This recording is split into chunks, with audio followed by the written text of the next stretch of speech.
Percobaan pertama yaitu percobaan arus dan tegangan listrik. Listrik dinamis mempelajari tentang muatan listrik yang bergerak, yang kita sebut sebagai arus listrik. Arus listrik dalam suatu rangkaian dapat mengalir apabila kawat penghantar bersifat konduktor atau penghantar listrik yang baik. Sebaliknya, arus listrik tidak mungkin mengalir jika kawatnya bersifat isolator.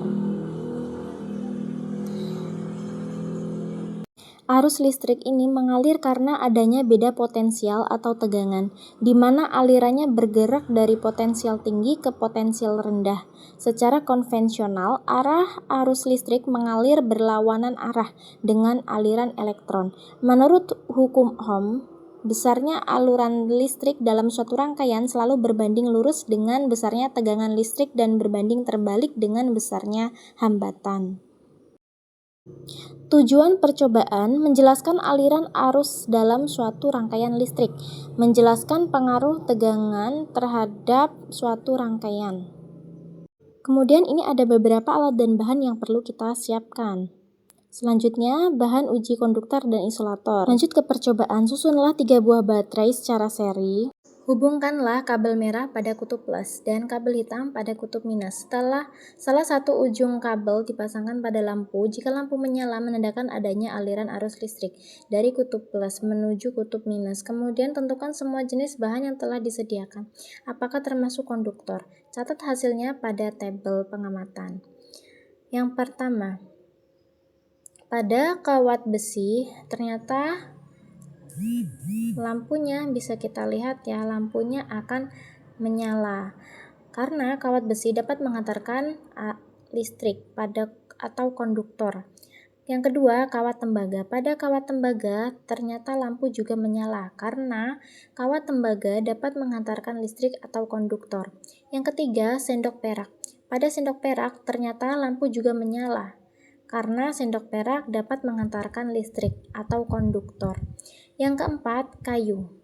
Pada kayu ternyata lampunya tidak menyala karena kayu tidak menghantarkan listrik atau kayu bersifat isolator. Yang kelima, karet penghapus. Pada karet penghapus ternyata lampu juga tidak menyala karena karet penghapus tidak menghantarkan arus listrik atau bersifat isolator. Yang keenam, grafit atau mata pensil. Pada grafit lampu menyala. Artinya, grafit merupakan benda yang bisa menghantarkan arus listrik atau bersifat konduktor. Yang ketujuh, kertas. Pada kertas ternyata lampunya tidak menyala karena kertas merupakan benda yang tidak menghantarkan arus listrik atau isolator. Yang kedelapan, plastik.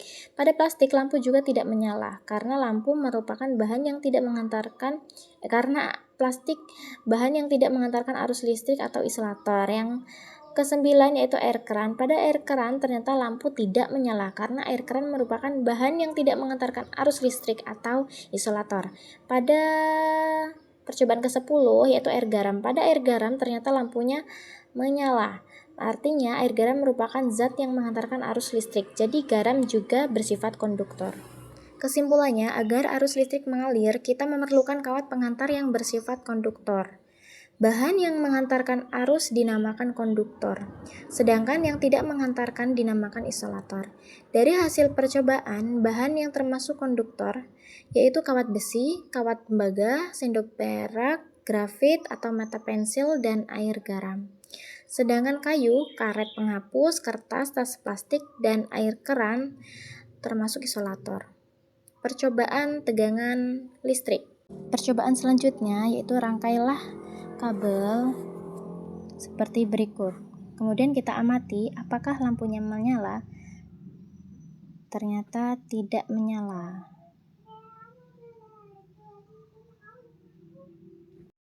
Pada percobaan kedua kita rangkai seperti ini ya Pak. Jadi kita tempelkan pada kutub baterai positif dan negatif. Lampu terlihat menyala namun sedikit redup karena hanya menggunakan satu baterai. Selanjutnya, pada percobaan ketiga, kita tambahkan baterai lagi ya. Kita menggunakan 2 baterai. Ternyata lampu terlihat terang. Pada percobaan Selanjutnya kita tambah lagi memakai 3 baterai. Ternyata lampu terlihat lebih terang ya. Ini disebabkan karena baterai yang digunakan lebih banyak. Kesimpulannya, tegangan listrik adalah beda potensial yang menyebabkan arus listrik mengalir dari potensial tinggi ke potensial rendah. Semakin besar tegangan, semakin besar arus yang mengalir dan semakin kuat efek yang ditimbulkan oleh rangkaian tersebut. Contohnya, semakin banyak baterai yang digunakan, maka akan semakin cerah cahaya yang dihasilkan oleh lampu. Lanjut percobaan muatan listrik. Tujuan percobaan menunjukkan adanya muatan listrik pada suatu benda akibat yang timbul dari sifat muatan, memperlihatkan adanya gaya elektrostatika dua buah benda bermuatan. Alat dan bahan yang dibutuhkan. Nih, di sini kita ada sisir dan kertas yang telah saya gunting ya. Kita lihat apa yang terjadi pada sisir rambut yang telah digosokkan ke rambut ya, pada potongan kertas. Namun akan kita amati beberapa saat kemudian setelah sisir didiamkan ya, dijauhkan, maka kertas tidak menempel lagi karena sudah tidak mengandung muatan listrik sisirnya. Selanjutnya kita akan menggosokkan bola dengan kain wol. Apakah bola mengandung muatan listrik? Pada percobaan ini akan terjadi gaya tolak-menolak. Yang kedua, yang kanan digosok dengan wol, lalu yang kiri kita gosok dengan plastik, maka akan ada gaya tarik-menarik. Sekarang kiri dengan wol dan kanan digosok dengan nilon. Kita lihat, maka akan terjadi gaya tarik-menarik.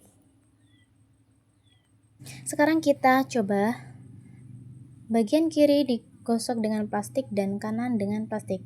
Apakah yang terjadi? Bola akan tolak-menolak. Selanjutnya, bagian kiri digosok dengan plastik dan kanan dengan nilon. Yang terjadi adalah tolak-menolak. Selanjutnya, kiri dengan nilon dan kanan dengan gaya yang akan terjadi adalah tarik-menarik. Selanjutnya, bagian kiri digosok dengan nilon, bagian kanan digosok dengan plastik. Yang terjadi adalah tarik-menarik.